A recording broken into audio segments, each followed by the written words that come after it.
Secret behind కే maps అయితే మనం ఈజీగా బులియన్ ఎక్స్ప్రెషన్ ని రెడ్యూస్ చేయడానికి అయితే యూస్ చేస్తాం. కానీ నువ్వు కే మ్యాప్స్ డ్రా చేసేటప్పుడు రెగ్యులర్ బైనరీ ప్యాటర్న్ ఎందుకు యూస్ చేయట్లేదు? Like 00, 01, 10, 11. Instead of this we follows gray code pattern like 00, 01, 11, 10. But why? What is the reason behind this? నీ కాలేజ్లో ఏం చెప్పారో నాకైతే తెలియదు, కానీ I tell you the exact reason. 2 reasons అయితే ఉన్నాయి మనకి. ఈ 2 రీజన్స్ కూడా ఇండస్ట్రీ రియాలిటీని బేస్ చేసుకునే ఉంటాయి. ఈ వీడియోలో అయితే ఫస్ట్ రీజన్ గురించి మాట్లాడుకుందాం. నెక్స్ట్ వీడియోలో నేను సెకండ్ రీజన్ గురించి చెప్తాను. రీజన్ తెలుసుకునే ముందు ఫస్ట్ అసలు గ్రే కోడ్ ప్యాటర్న్ కి బైనరీ ప్యాటర్న్ కి డిఫరెన్స్ ఏంటో చూద్దాం. బైనరీ ప్యాటర్న్ లో మనం యూస్ చేసేది ఏంటంటే 00, 01, 10, 11. నువ్వు సెకండ్ 2 స్టేట్స్ కనుక చూస్తే 01, 10. ఈ 2 స్టేట్స్ లో మనకి 2 బిట్స్ కూడా ఒకేసారి షిఫ్ట్ అవుతున్నాయి. అంటే 0 1 అవుతుంది, 1 0 అవుతుంది. కానీ గ్రే కోడ్ ప్యాటర్న్ కనుక నువ్వు అబ్జర్వ్ చేస్తే మనం ఫాలో అయ్యేది ఏంటి? 00, 01, 11, 10. ఈ 2 స్టేట్స్ కనుక నువ్వు అబ్జర్వ్ చేస్తే అంటే 01, 11 స్టేట్స్ కనుక నువ్వు అబ్జర్వ్ చేస్తే at a time only 1 bit మాత్రమే షిఫ్ట్ అవుతుంది. కానీ బైనరీ ప్యాటర్న్లో 2 బిట్స్ షిఫ్ట్ అయిపోతున్నాయి. ఇక్కడ ఓన్లీ 1 బిట్ మాత్రమే షిఫ్ట్ అవుతుంది. ఈ 2 ప్యాటర్న్స్కి అదే అనమాట డిఫరెన్స్. సో ఇలా 1 బిట్ ఫ్లిప్ అవుతున్న ప్యాటర్న్ అంటే గ్రే కోడ్ యూస్ చేయడానికి మనకి 2 రీజన్స్ ఉన్నాయి. ఫస్ట్ రీజన్ ఏంటంటే to reduce number of logic gates.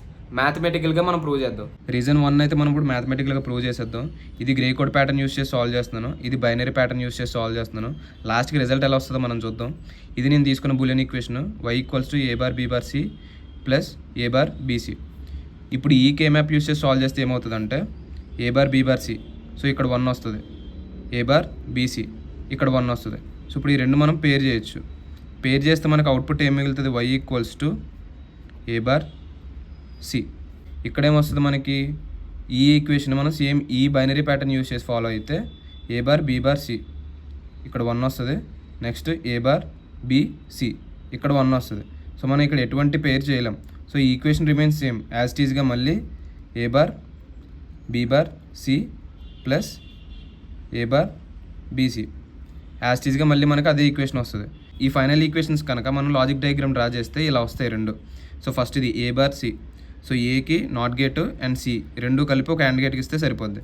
ఇక్కడ చూస్తే ఏ బార్కి ఒక నాట్ గేట్, బి బార్కి ఒక నాట్ గేట్. సో ఈ 2 హాఫ్స్కి 2 NAND గేట్స్. ఫైనల్గా 2 కలిపి ఆర్ గేట్కి. ఫైనల్ ఈక్వేషన్ మళ్ళీ మనకి సేమ్ ఇదే వస్తుంది. సో ఈ 2 డయాగ్రామ్స్ నువ్వు కంపేర్ చేస్తే ఇక్కడ మనం 2 లాజిక్ గేట్సే యూస్ చేసాం. ఇక్కడ చూస్తే మనం ఓవరాల్గా 5 లాజిక్ గేట్స్ యూస్ చేసాం. సో రెండిట్లకి డిఫరెన్స్ అదే అనమాట. ఇప్పుడైతే మనం మ్యాథమెటికల్గా ప్రూవ్ చేసాం. గ్రే కోడ్ ప్యాటర్న్ యూస్ చేస్తే ఓన్లీ 2 లాజిక్ గేట్సే వస్తున్నాయి. బైనరీ ప్యాటర్న్ ఫాలో అయితే రెగ్యులర్ ప్యాటర్న్ 5 లాజిక్ గేట్స్ వస్తున్నాయి. ఇలా మనం గ్రే కోడ్ యూస్ చేసి నెంబర్ ఆఫ్ లాజిక్ గేట్స్ అయితే రెడ్యూస్ చేయొచ్చు. సో ఫస్ట్ రీజన్ అయితే అదనమాట. క్లియర్ గా అర్థమైందని అనుకుంటున్నాను. సెకండ్ రీజన్ నా నెక్స్ట్ వీడియోలో చెప్తాను. నీకు ఇంకేమైనా డౌట్స్ ఉంటే కమెంట్ సెక్షన్ అయితే కమెంట్ చేయి. ఆ వీడియో కనుక నువ్వు మిస్ అవ్వకూడదు అనుకుంటే మన అకౌంట్ అయితే ఫాలో చేసుకుని పెట్టుకో. ఇంకుంటా మరి, బై.